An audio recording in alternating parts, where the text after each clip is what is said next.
Viewers, welcome back to my channel. সবাইকে ঈদের অগ্রিম শুভেচ্ছা জানিয়ে শুরু করছি আমার আজকের ভিডিও।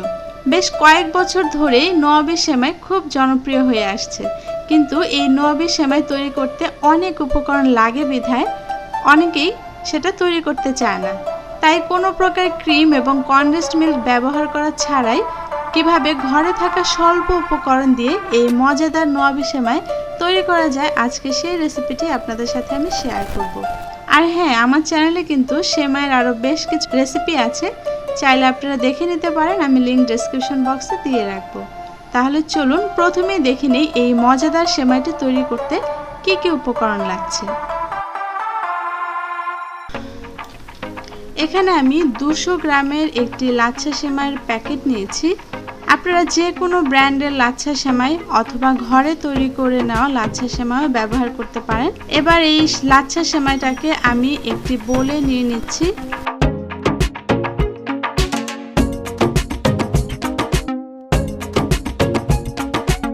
যদিও সেমাইগুলো ভাঙা অবস্থাতেই আছে, তারপরও আরেকটু ভেঙে নিচ্ছি, এতে করে যখন আমি সেমাইটা রান্না করব এবং সার্ভ করব তখন হেল্প হবে।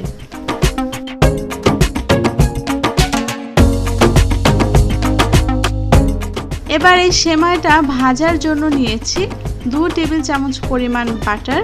এখানে বাটারের পরিবর্তে আপনারা ঘিও ব্যবহার করতে পারেন, কিন্তু কোনো তেল ইউজ করতে যাবেন না, এতে করে সেমাইয়ের যে শাহি একটা ফ্লেভার সেটা কিন্তু আসবে না।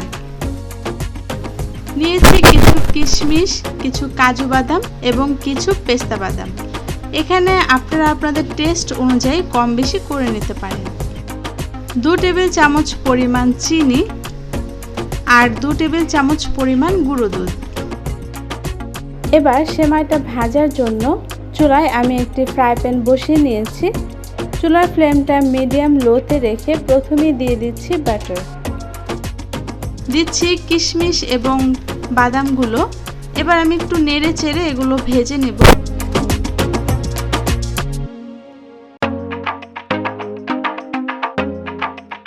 যখন দেখবেন কিশমিশগুলো ফুলে এমন বলের মতো হয়ে গিয়েছে, তখন আমি দিয়ে দিচ্ছি সেমাই, চিনিটাও দিয়ে দিচ্ছি। এবার আমি কিছুক্ষণ এই সেমাইটাকে ভেজে নেব।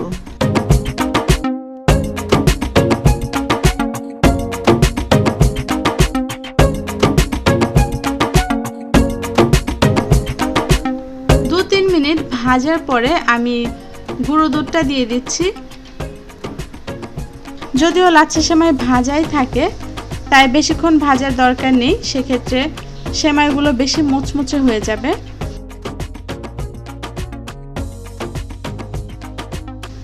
গুঁড়ো দুধ মেশানোর পরে যখন সেমাইয়ের কালারটা এমন হালকা ব্রাউন কালার হয়ে আসবে, সে পর্যায়ে আমি চুলার ফ্লেমটাকে বন্ধ করে দিব এবং অর্ধেকটা সেমাই আমি তুলে নিব।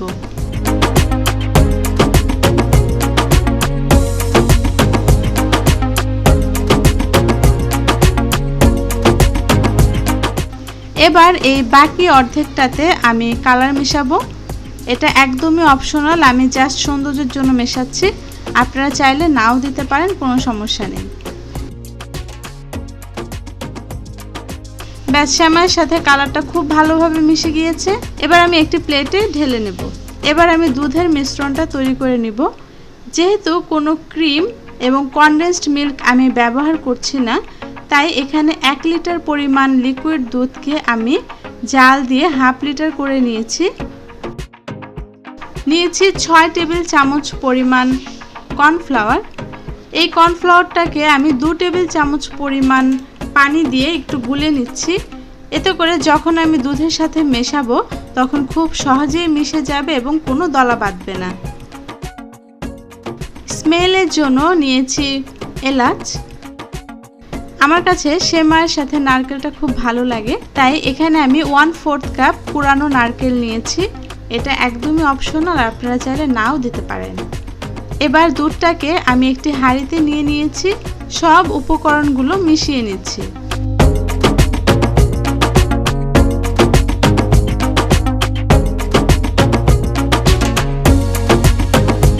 এবার চুলার ফ্লেমটাকে মিডিয়ামে রেখে আমি এই দুধের মিশ্রণটাকে রান্না করে নিব।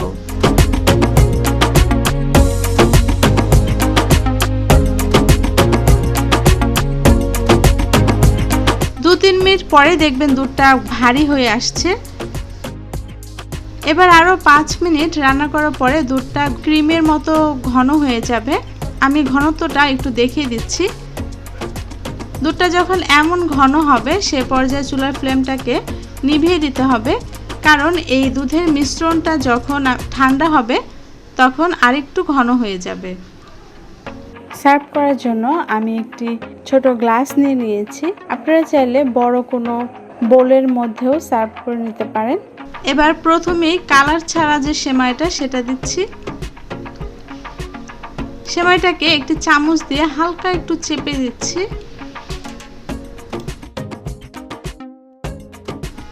দুধের মিশ্রণটা দিয়ে দিচ্ছি।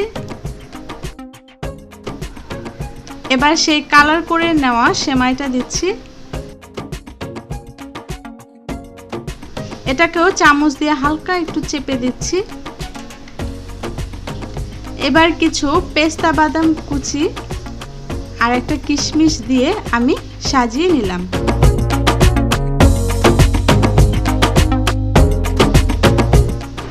এবার সেই একই প্রসেসেই আরেকটি গ্লাসে আমি প্রথমেই দিয়ে দিচ্ছি সেই কালার করে নেওয়া সেমাই, তারপর দুধের মিশ্রণ,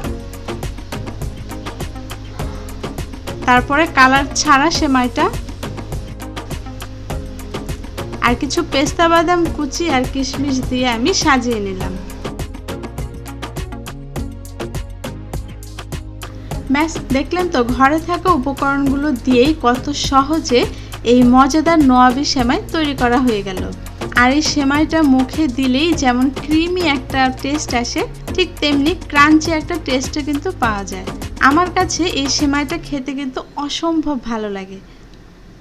তাই এবারে ঈদে আপনারাও বাসায় ট্রাই করুন এবং কমেন্টস করে জানান কেমন লাগলো। যদি আজকের রেসিপিটি ভালো লেগে থাকে অবশ্যই একটা লাইক দিবেন এবং আমার চ্যানেলের বাকি রেসিপিগুলো দেখবার জন্য সাবস্ক্রাইব করে সঙ্গেই থাকুন এবং পাশে থাকা বেল আইকনটি প্রেস করে রাখুন। তাহলে আজকের মতো বিদায় নিচ্ছি। চলে আসবো অন্য কোনো রেসিপি নিয়ে। আর সবার ঈদ অনেক ভালো কাটুক এবং আপনারা সবাই অনেক সুস্থ থাকেন, এই প্রত্যাশায় আজকের মতো বিদায় নিচ্ছি।